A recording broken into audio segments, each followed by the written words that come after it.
We've been talking about the big picture, learning how to live in light of eternity, or in view of eternity, or with a eternal perspective. How many know we're going to be in heaven a lot longer than we're going to be down here? If we're going to be in heaven a lot longer than we're going to be down here, we need to start thinking about that. 2 Corinthians 4, 16 through 18, Paul was talking about this very thing. He says, therefore, we do not lose heart, we don't give up, we don't throw in the towel, we don't quit. But even though our outer man is decaying, yet our inner man is being renewed day by day. How many of you feel like quitting sometimes?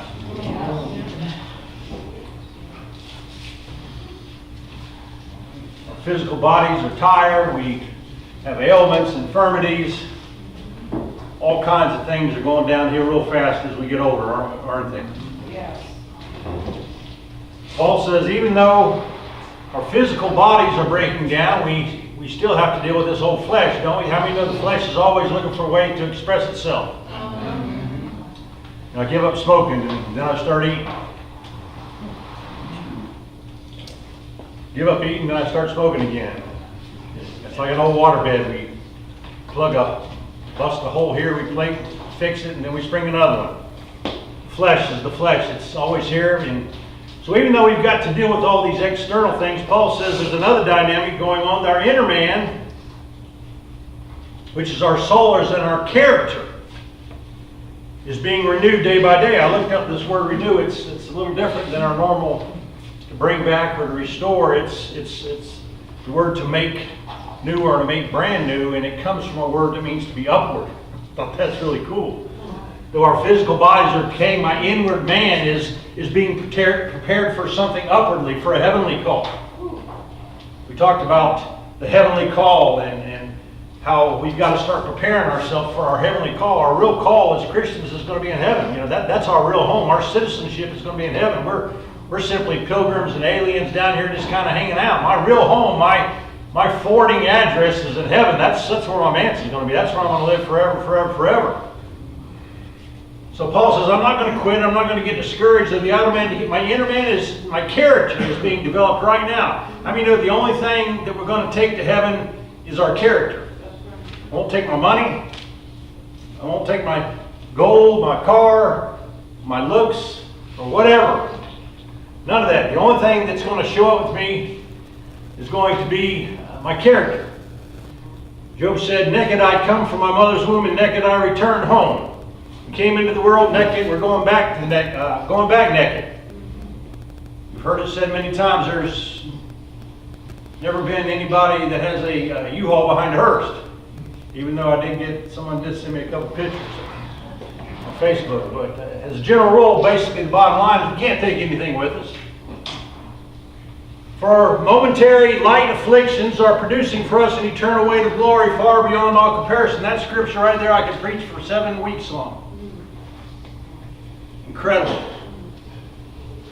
So what Paul says is our character is going to go to heaven, and he says that our momentary light afflictions, our tests, our trials, are working to our advantage. Actually, even though we don't like our trials, we don't like our tests, we tend to think God's picking on us, but in reality, our tests and trials, if we'll look at them as such, we'll see them as opportunities because they are doing something for us. They're producing an eternal weight of glory. The word glory refers to God's essence of who He is, but it's character.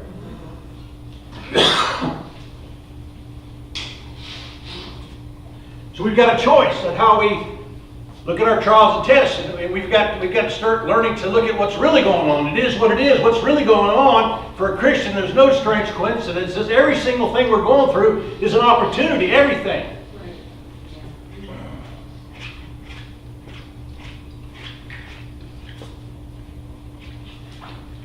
It's producing for me an eternal weight, a weight of glory, of character. It's working to produce a better eternity or a better heaven, a better home in heaven, a better care, a better mission, a better assignment, a better reward. Then he goes on to say, while we look or while we focus intently not on the things which we see that are seen, but on things which are unseen. For the things which are seen are temporal, but the things which are unseen are eternal. There's there's several dimensions. I can't wrap my hands around all that. Stephen Hawkins actually talks about 6 or 7 dimensions or whatever, but I can only really handle 2. I can barely handle 2. I barely handle 1.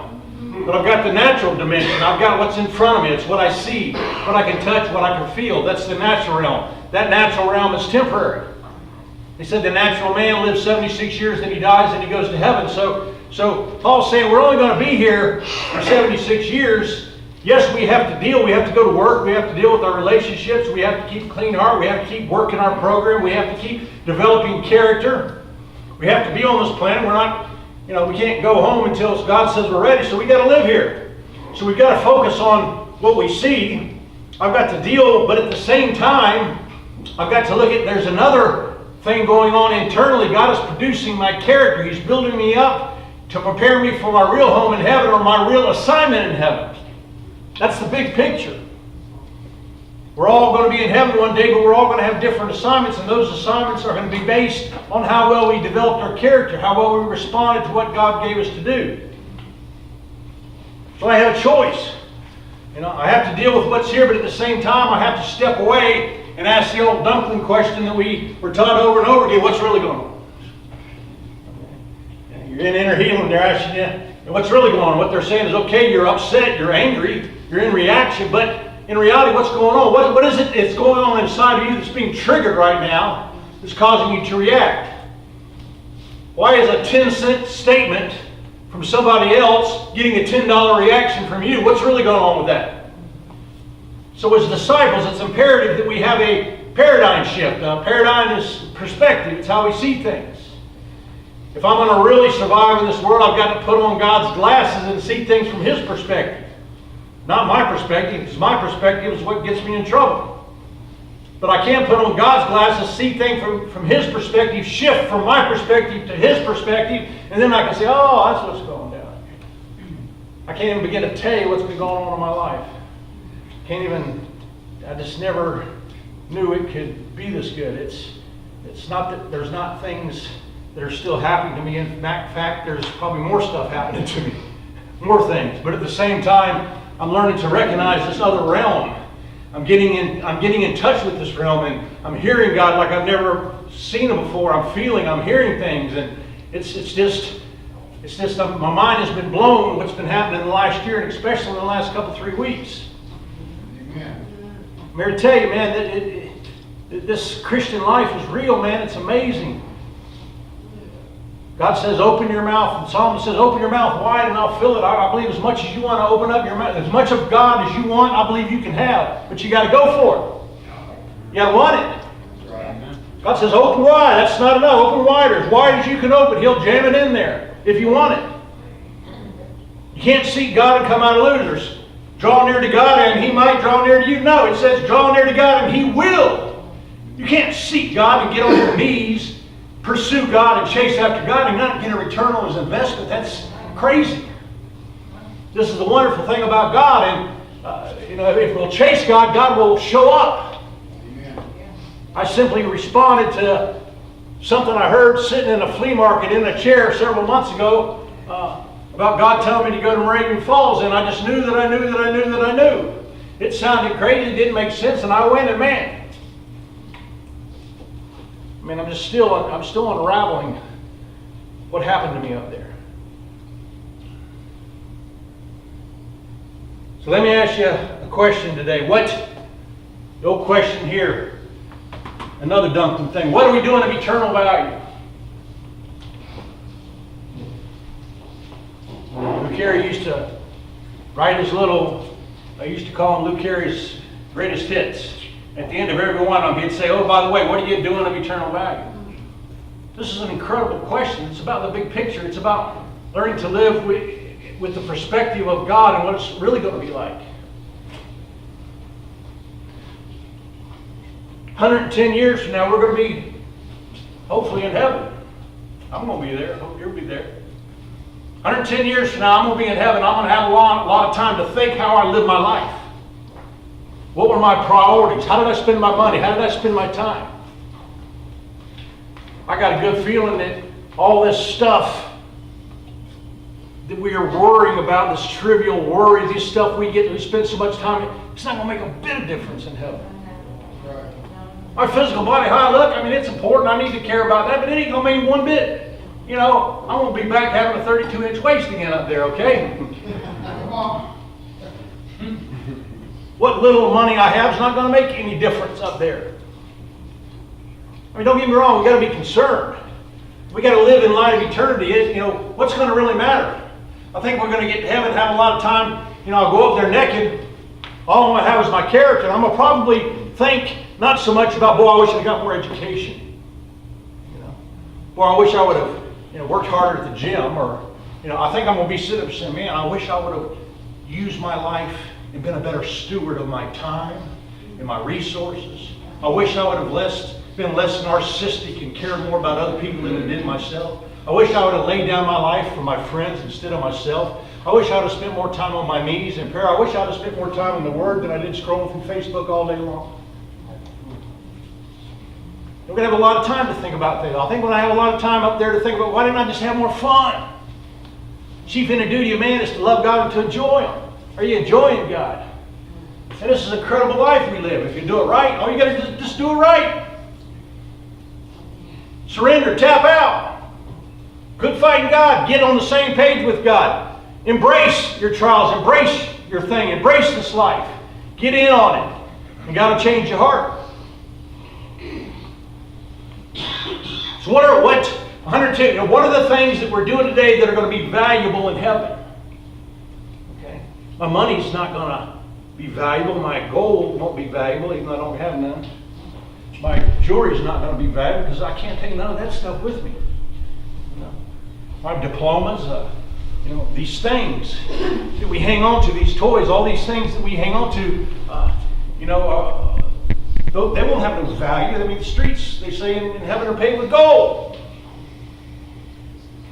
So what will have value? What are we doing now with our time and our money and our resources and our energy that's going to make a difference, that's going to have value or significance in heaven? What's going to have an eternal weight of glory? What are the things that I'm doing now that will make a deposit into my heavenly bank account? How many know we have a heavenly bank account?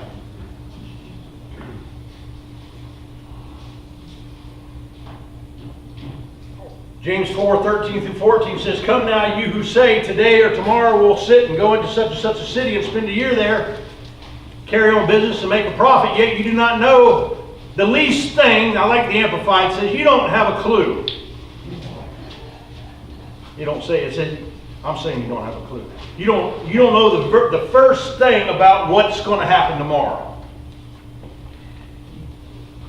Life is but a vapor. It's here today and gone tomorrow. The nature of your life, it says, is nothing but a wisp or a vapor or a puff of smoke, a mist that is visible for a short time and then disappears. The nature of life is like air freshener. You squirt it and then it settles down and in 30 seconds it's all gone. The nature of our lives, here today, gone tomorrow. In the moment, in the twinkling of an eye, when the last trumpet sounds, we're going to be changed. We're going to be transported from here to that life. Then what are we going to do? So tonight I want to talk about investing into the heavenlies. We've got to start learning. Listen, I'm saying learning. We've got to learn how to live in light or with an eternal perspective, in view of what's really going on in the big picture. Investing into the heavenlies, making a deposit into our spiritual bank account. How to get rich towards God instead of rich towards man. How to have a better eternity. Turn with me to Luke 12. We're going to take a look at our Jesus teaching. I call it bigger barns.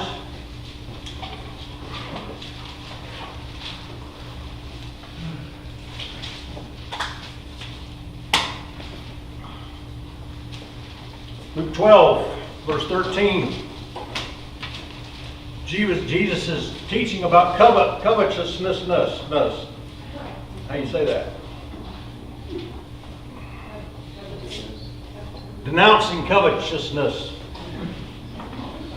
Jesus says, the commandment said, don't covet your neighbor's wife. In other words, don't lust or desire for something that somebody else has for yourself. Don't envy it.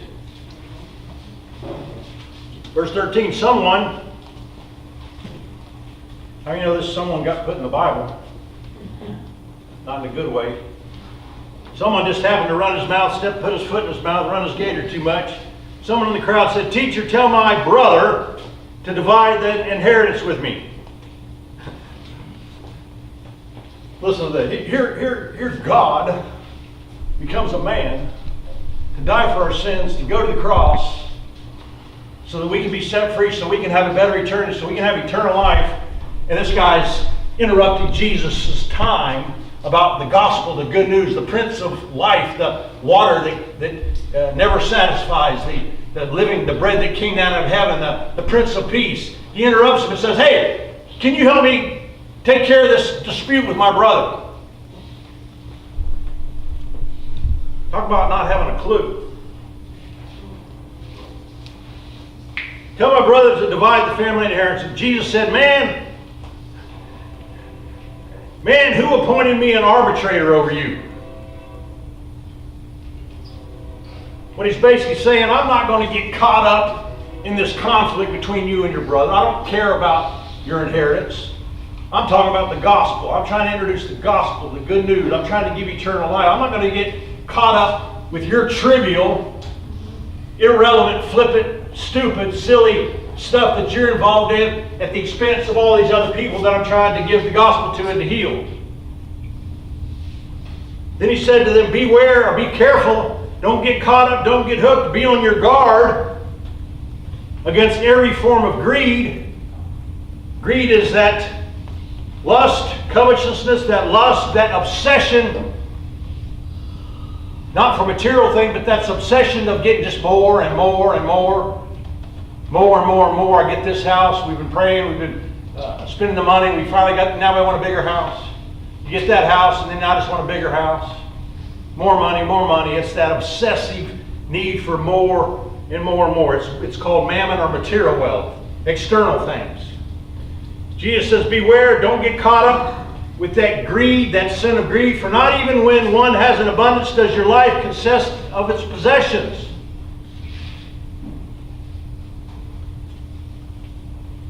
And New Living Translation says, real life does not consist or is not measured in terms of what you have externally. Real life, the abundant life, real life, the enjoyment of life is not in material things.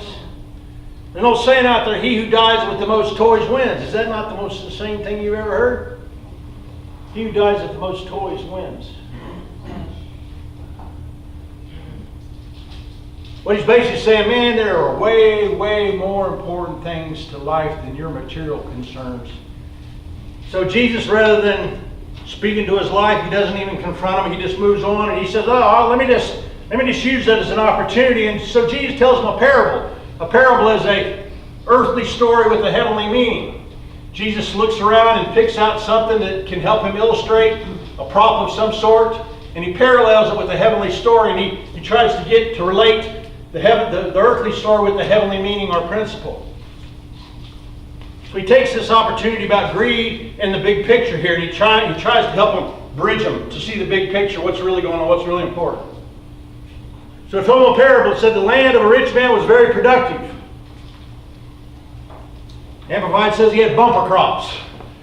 Bumper crops mean it was a good year, baby. It was coming in. It was happening, man. We made some money this year. The books are looking good. Looking good. Very productive. So he began reasoning to himself. Circle that. Reasoning to himself. Right there. Problem. How many of you ever reasoned to yourself? You sit around and you go, I've been here at Liberty Lodge 3 months now, and I think I got this thing. I'm looking good. Got a couple dollars in the bank. The wife's sending me a couple letters now. The court's dropped my probation. And I begin to reason myself. I think. I feel. I think. I feel. I begin getting in my head, and what's wrong with that picture? For us that have been stupid. There ain't no God in it. Right now, I try not to even think. My best thinking got me here, man. I mean, holy cow. I mean, man, I've gotten to have it pretty now where I don't even reason or even think too much. Oh, I'll go right to the Lord and say, before I even go there. Let me put a memo in. Let's get together. Let's have a little chat. Let's journal. Let's talk about it. He's reasoning to himself. There's no God in it. Saying, what shall I do since I have no place to store my crops? Then he said, this is what I will do. I will tear down my barns, build larger ones or bigger ones, and there I will store all my grain and my goods. And I will say to my soul, my character, I'm gonna talk to myself. I'm gonna reason. He's reasoning in his head, and now he's talking about his inward life, his soul. I'll say to my soul, soul, you have many goods. You had a good year, bumper crops. Laid up for many years to come. In other words, you got so much now that you don't never need to work again. It's all good, baby. You've arrived. You're successful.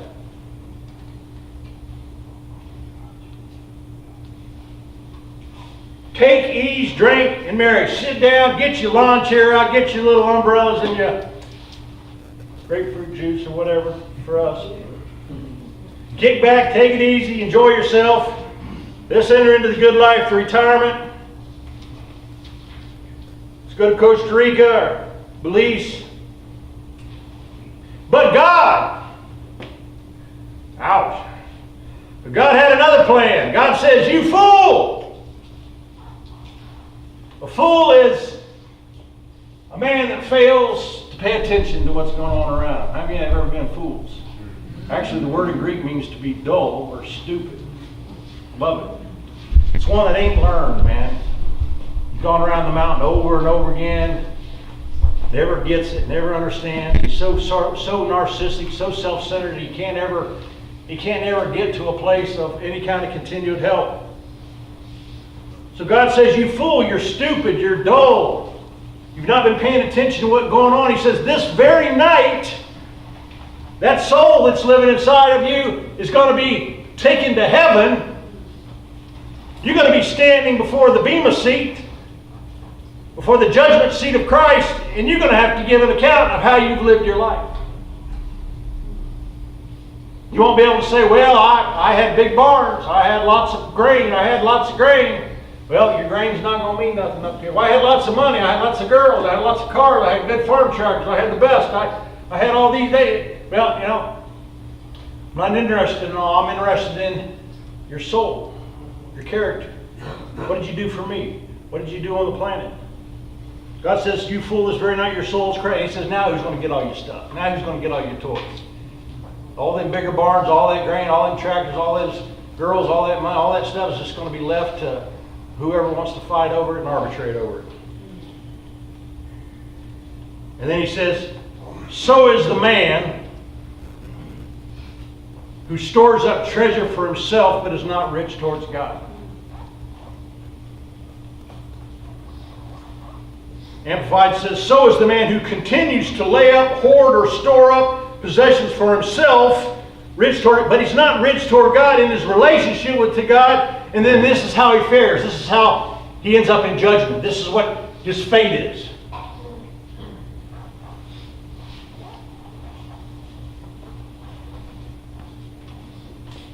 This guy here has no clue. He has no concept of the big picture. He does not know anything about living in light of perspective. He thinks that he's not even thinking, he's not even seeing that it's going to cost him his soul. First we get 5 eyes and 3 minds. This guy probably should have been thinking, if he was any kind of a spiritual person, he'd say, look, man, God's blessed me, man. Man, I've had a bumper crop year for years and years, man. I look at these people down here and working for minimum wage. I see these people with nothing. Man, God has blessed me, man. I think maybe, Lord, what do you think, Lord? What do you think I should do? I think I want to help. I think I want to give back. I think I want to, invest. I think I want to, instead of hoarding and building bigger barns, why don't I just, instead of building bigger barns, I mean, his concept, well, I know what I'll do. I'll build bigger barns. I'll hoard more. I'll take more. He could have said, I got so much now. He said, maybe I'll just start divvying up and give back. But no, he was a narcissist. Totally self-absorbed about me. And God says, you fool, you idiot, tonight you're going to be in heaven, and now what you going to do? And he says, and then Jesus turns around back to the crowd and says, so is it with you. It's going to be exactly the same way with you. You can be rich towards God, or rich towards self, have all the stuff, and be called to heaven and not be rich towards God, and then what you're going to have to show for it. You had a lot to show for here. You can't take it with you. Now when you get to heaven, what are you going to have to show for in heaven? What's it going to be like in heaven? What's going to last? What's going to have eternal value in heaven? I said, Matthew 16:20. Skip down to 16:26, and this is what Jesus said. He said, for what profit is it if a man gains the whole world and yet forfeits his soul? This is the very thing Jesus is talking about. People think this means that this person is going to die and go to hell. That ain't what this is talking about. This is why you got to know your Greek. It says, what good is it, what benefit is it for a man to live his life on this whole planet, down here on earth, gaining and hoarding all these material things, and yet when he gets to heaven, it says he forfeits his soul. The word forfeit is the word damage. It means to suffer loss. It means to be underdeveloped. It means to fall short of the potential that it could have had. It refers to a black sheep. It means basically this guy, what good is it for a man to spend his whole life down here on earth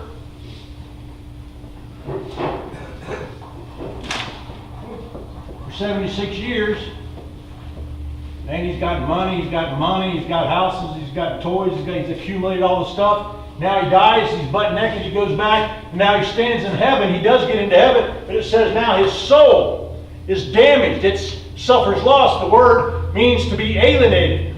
It's the word for having a bunch of sheep. You get to heaven, instead of joining in with the rest of the sheep, you're going to be over here, different, alienated, kind of like a black sheep, because you spent your life getting rich toward yourself.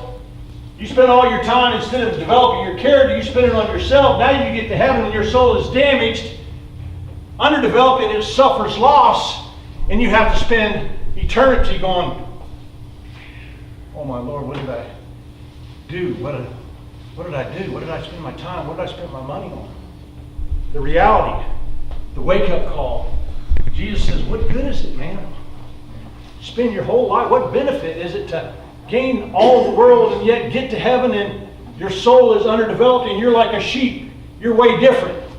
In other words, instead of being further up towards the front row, you're in the back. You're in heaven, but you spend eternity suffering loss because you spent your time on yourself.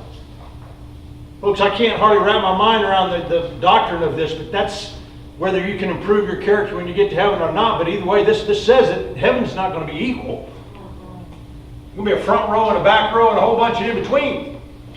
Jim Elliot said before he died in Ecuador, he is no fool who gives what he cannot keep to gain what he simply cannot lose.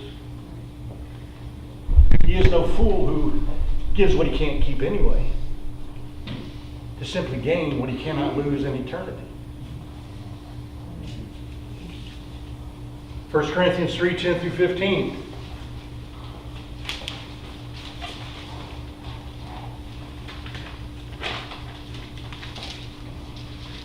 Read through this fast. 1 Corinthians 3:10 through 15. Paul talking about this very thing. According to the grace of God which is given to me like a wise master builder. I'm not a fool. I'm going to be wise.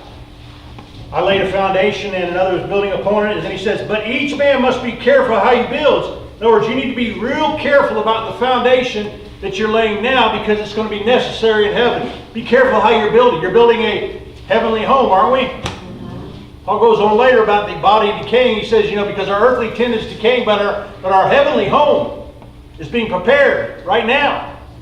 So Paul says, I'm having a heavenly home. I got a home down here, but my real home's in heaven, so I'm laying a foundation now, and I'm building a spiritual home that I can enjoy in heaven, a big home. I mean, the Bible says, in my Father's house will be what? Many mansions. What does that tell you? There'll be levels of blessing. Some of us are going to be in a pup tent. Some will be living in Taj Mahal. For no man can lay a foundation other than one which is laid, which is Jesus Christ. Now if any man builds on the foundation with gold, silver, precious stones, wood, hay, or stubble, listen to verse 13. This is where I want to go. Each man's work will become evident or exposed for the day. Circle the day. Will show it because it will be revealed with fire, and the fire itself will test the quality of each man's work. The Amplified says the work of each one will become plainly and openly and shown, revealed or exposed for what it is for that day, or the day of Christ. That's the great white throne of judgment, the bema seat that we're going to stand before, with fire. And the fire will test and critically appraise the character. There it is, character. This is why the Amplified brings that. It goes right to it. It says the character. Your character is going to be exposed. The level of your character. Because it will be revealed with fire, your character will be critically appraised. The worth of your work, each person's work, the worth or the genuineness, authenticity of your works will be revealed. If the work of any person he has built on a foundation, any product of his efforts, whatever survives, then he will receive a reward. But if a person's work is burned up under the test of the fire, he will suffer loss of it all, losing his reward. Though he himself will be saved, he'll get into heaven, but he'll be damaged. He'll suffer loss.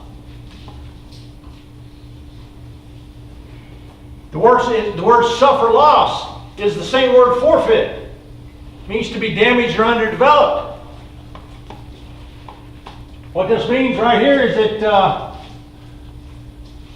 we're going to get to heaven, and the bema seat, which is the judgment seat, is where we get our performance appraisal.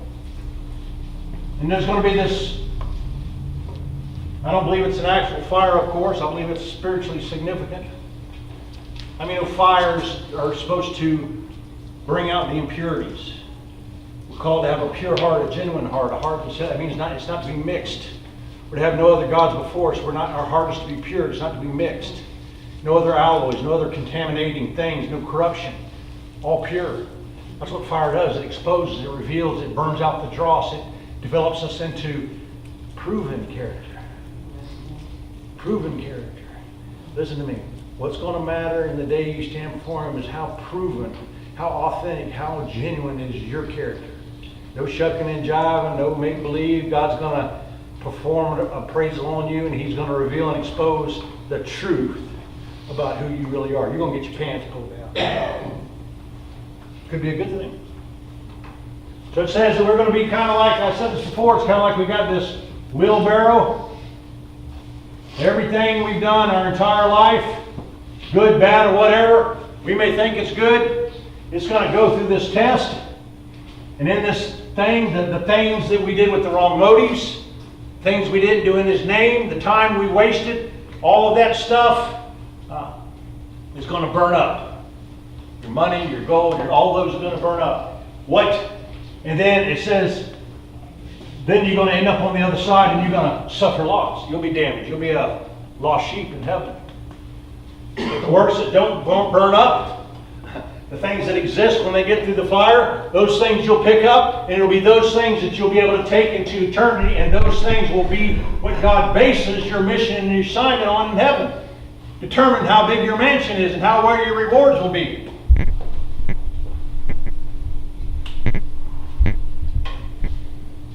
We must all, 2 Corinthians 5:10 says, we must all appear before the judgment seat of Christ, and we each one must be recompensed for our deeds, what we have done, whether good or bad. Every one of us is going to have a day in court. Every one of us is going to be appraised as to our performance while we were here on earth. In other words, what we do here is going to determine how we live here.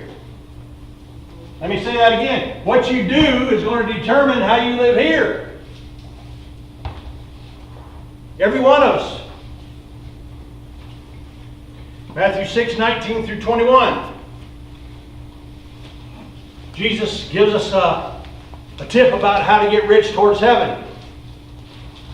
How many ever heard of insider or trader information? That's illegal, you know. It means you get a tip. It's illegal. Jesus gives us a tip here, okay? He tells us how to live in light of eternity. He tells us how to get rich towards heaven. He tells us here exactly. He's on the Sermon on the Mount. He's about to wrap it up. And he says, by the way, he kind of goes a different. He says, by the way, don't store up. The word store up means to gather or to heap. I like the word invest. Don't store up or hoard up for yourselves treasure on earth where moth, rust destroys, where thieves break in and steal.